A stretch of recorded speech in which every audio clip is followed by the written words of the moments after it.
तो अपने माइंड में ये क्लियर कर लो कि इतना लो फील होना, नेगेटिव थॉट्स आना, फ्यूचर की इनसिक्योरिटीज, फैमिली सोसाइटी का प्रेशर और परेशान होना, घबराहट होना, ये सब बहुत नॉर्मल चीजें हैं। जितने भी छोटी सी स्टोरी जो मैंने बचपन में सुनी थी मैं आप सभी के सामने रखना चाहती हूँ। आई होप कि वो आपके लिए हेल्प करेगी थोड़ी सी। एक राजा होते हैं, तो उनको दो बाज मिलते हैं। जब वो घूमने जाते हैं पार्क में तो उनको दो बाज मिलते हैं, दोनों ही बीमार होते हैं। तो राजा क्या करते हैं, उन दोनों पे उनको तरस आता है, रहम आता है। अब वो उन दोनों बाजों को क्या करते हैं, अपने महल में ले आते हैं। जब वो उनको महल में ले आते हैं तो कई सारे डॉक्टर्स को बुलाया जाता है, चिकित्सक को बुलाया जाता है कि आप इन बाजों को देखो और इनमें क्या प्रॉब्लम है, उनकी थोड़ी सी हेल्थ केयर की जाए, उनका ट्रीटमेंट किया जाए। तो डॉक्टर आते हैं, दोनों बाजू अच्छे से रखा जाता है, उनका अच्छा ट्रीटमेंट होता है। भाई बहुत शानदार दोनों की लाइफ चल रही होती है। एक बाज क्या होता है, वो ठीक हो जाता है और वो उड़ने लगता है, क्योंकि बाज का तो स्वभाव भी ऐसा है कि वो उड़ने मतलब उड़ना ही उसका स्वभाव है, उड़ना ही उसका काम है। लेकिन जो दूसरा बाज होता है उसको क्या होता है कि वो जो लग्जरी वाली लाइफ थी, सोचो एक परिंदा जो बाहर जंगलों में कहीं घूम रहा है, कभी खाने मिल रहा है, नहीं मिल रहा है, ये सारी प्रॉब्लम्स फेस कर रहा है। वहीं जब उसे वो महल में आया तो एक पार्क में जो है उसे एक पेड़ मिल गया। वो उस शाखा पे जाके ना उसे उस शाखा से लगाव हो गया और वो दिन रात खाए पिए जाके उस पे सो जाए। ठीक है, उसका यही रूटीन रहे, खाना पीना सोना।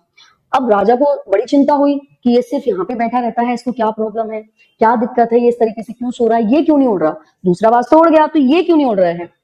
तो वो जो बाज था ना, वो राजमहल में आते ही इतना कंफर्टेबल हो गया ना, उसको टाइम पे खाना है ना, टाइम पे नहाना, टाइम से डॉक्टर आ रहे थे और उसे उस महल से और उस डाल से उसे लगाव हो गया। अब राजा वेट कर रहा था कि भाई ट्रीटमेंट हो गया, ये उड़ जाए, क्योंकि राजा को फिक्र थी, क्योंकि बाज का स्वभाव उड़ना है। अगर वो नहीं उड़ेगा, लंबे समय तक ऐसे कंफर्टेबल जोन में बैठा रहेगा, सोया रहेगा, तो क्या होगा, वो और बीमार पड़ जाएगा।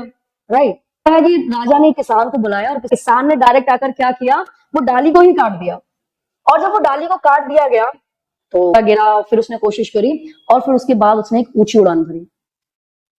तो इसका मतलब आप समझ रहे हो, ये वो डाल है आप सभी स्टूडेंट की लाइफ में। अब आप अपने अपने हिसाब से सेट कर लो कौन सी डाल है, किस डाल की बात हो रही है, वो आप अपनी जीवनी के हिसाब से डिसाइड कर लो।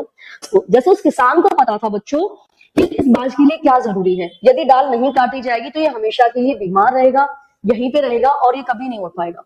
तो ठीक वैसे ही जो यूनिवर्स है, प्रकृति है, जिसको आप सुप्रीम पावर बोलते हो, जिस किसी भी रूप में आप मानते हो, तो आपको नहीं पता कि ये जो आपका कंफर्टेबल जोन है या जिन लोगों से आपको बहुत ज्यादा लगाव है, वो आपको कितना परेशान करेगी चीजें आगे जाके। तो भगवान क्या करते हैं, यूनिवर्स क्या करते हैं, आपके उस कंफर्टेबल जोन को जानबूझ के खत्म किया जाता है। और जितना हार्ड टाइम आपकी लाइफ में आता है, प्रॉब्लम आपकी लाइफ में फेस करते हो आप, तो वहीं से आपकी प्रारंभ होती है वो कोशिशें जहां से आप ऊंची उड़ान तय करें।